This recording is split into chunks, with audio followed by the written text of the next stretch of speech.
Bem-vindos a GeoPapers! Aqui nós te ensinamos como se manter atualizado em ginecologia e obstetrícia, mesmo que você não tenha tempo para estudar. Eu sou Fabiano Serra. Eu sou Jader Burtê. E agora nós vamos falar sobre um tema muito interessante, que é o câncer de endométrio. Vamos focar mais em fatores de risco, clínica e tratamento. Não é isso, Jader? Na verdade, os cânceres ginecológicos, né, eu vejo que às vezes as pessoas acabam sabendo as coisas mais básicas, assim, mas às vezes tem alguns detalhes que é sempre bom, assim, sempre bacana a gente poder revisar, né, e poder repassar esses detalhes aí dessas questões de fatores de risco, de diagnóstico, né, que é importante o pessoal saber. Sem dúvida. Vamos começar então com a primeira pergunta sobre câncer de endométrio, que seria: quais são os fatores de risco para paciente desenvolver um câncer de endométrio?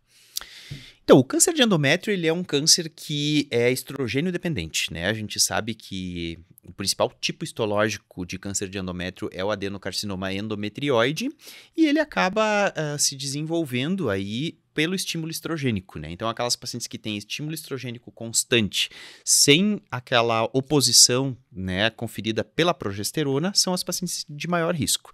Então, o principal fator de risco que isoladamente, né, está associado com câncer de endométrio é a obesidade. A paciente obesa, ela tem mais tecido adiposo. A gordura, ela produz mais estrogênio, né? Então, lembra que o tecido adiposo converte a androstenediona em estrona, que é o estrogênio periférico, e essa estrona vai proliferar esse endométrio, ao ponto de que uma hora ele vai fazer uma hiperplasia, né? Uma hiperplasia com atipias, que é a neoplasia intraepitelial endometrial, e depois acaba evoluindo aí para um câncer de endométrio. Então, o principal é a obesidade. Que mais que também é fator de risco? Aquelas pacientes que no menacme elas foram cronicamente anovuladoras, né? Que tinham ciclos anovulatórios. Então, paciente com síndrome dos ovários policísticos, não tratada, né, durante o seu menacme, são pacientes que estimularam muito o endométrio, né, pelo estrogênio e não tinham a proteção da progesterona. Então, anovulação crônica, obesidade. E aí a gente tem algumas condições patológicas que a gente sabe que aumentam o risco, como o diabetes mellitus e a hipertensão arterial sistêmica. Quanto maior for o tempo de janela estrogênica, também maior o risco de câncer de endométrio. Paciente que teve menarca muito cedo, né, ou menopausa muito tarde, né, então menarca precoce, menopausa tardia, aumenta o tempo de janela estrogênica, maiora o risco de câncer de endométrio.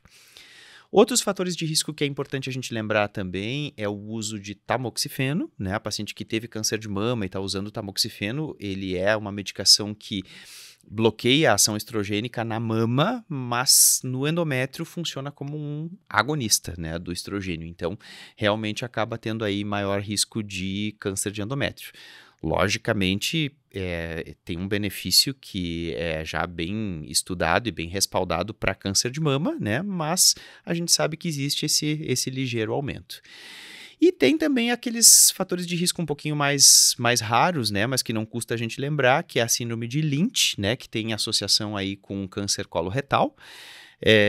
E também existe um tumor de ovário, que é o tumor das células da granulosa, que é um tumor que é aquela parte do folículo que produz o estrogênio, né? E que quando existe esse tumor, ele é, na verdade, considerado um tumor do estroma e cordão sexual do ovário, né? E esse tumor, ele acaba produzindo muito estrogênio e acaba levando aí a uma maior ocorrência de risco de câncer de endométrio. E quando a gente fala de câncer de endométrio, existem sintomas que a gente pode pensar ou sugerir que essa paciente possa ter câncer de endométrio?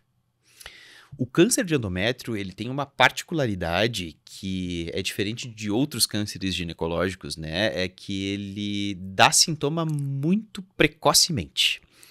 Então, a gente tem aquela paciente, a faixa etária preferencial aí do câncer de endométrio é paciente pós-menopausa, né? Então, é aquela paciente que menopausou e que volta a sangrar. Esse tumor, quando ele está em estágio muito inicial, ele já costuma dar sangramento, né? Então, é aquela paciente que menopausou com 50, 51, e aí agora ela está com 55 e ela volta a ter sangramento, né? Ela chega pra gente e diz, olha, doutora, fiquei menstruada de novo, como assim?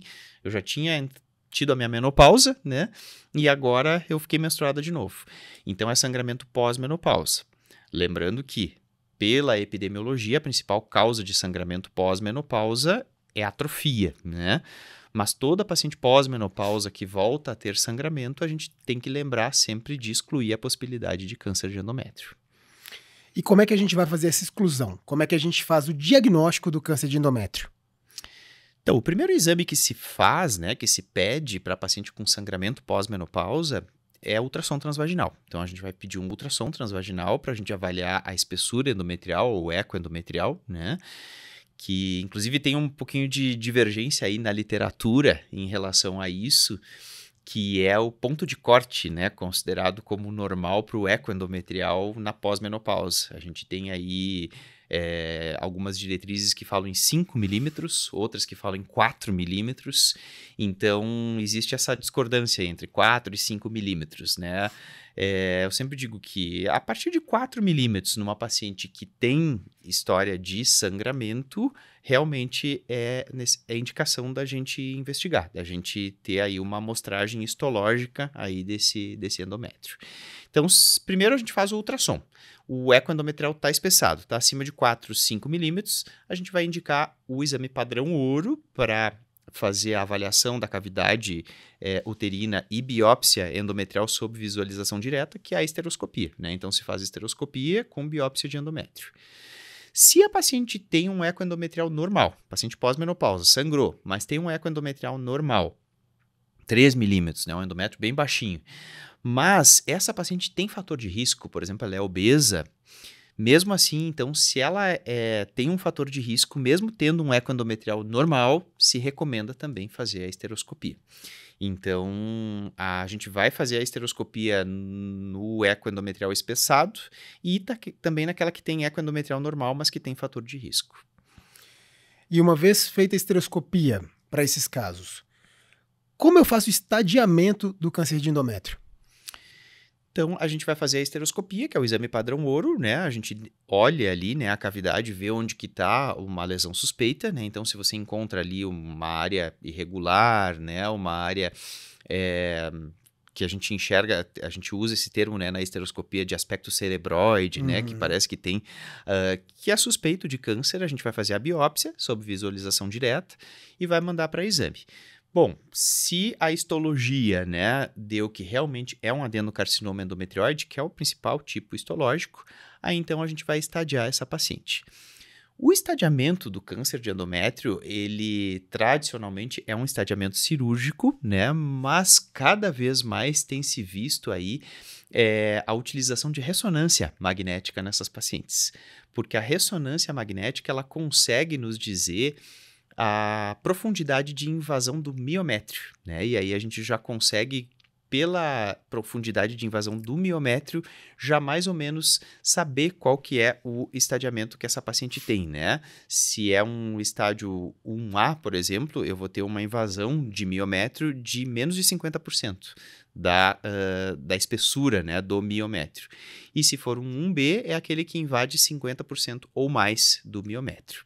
Então, a ressonância consegue me dizer isso, né, através da imagem, já consegue diferenciar se é um A ou se é um B. Obviamente, o diagnóstico definitivo vai ser depois, na peça, né, mas a ressonância já consegue me dizer isso.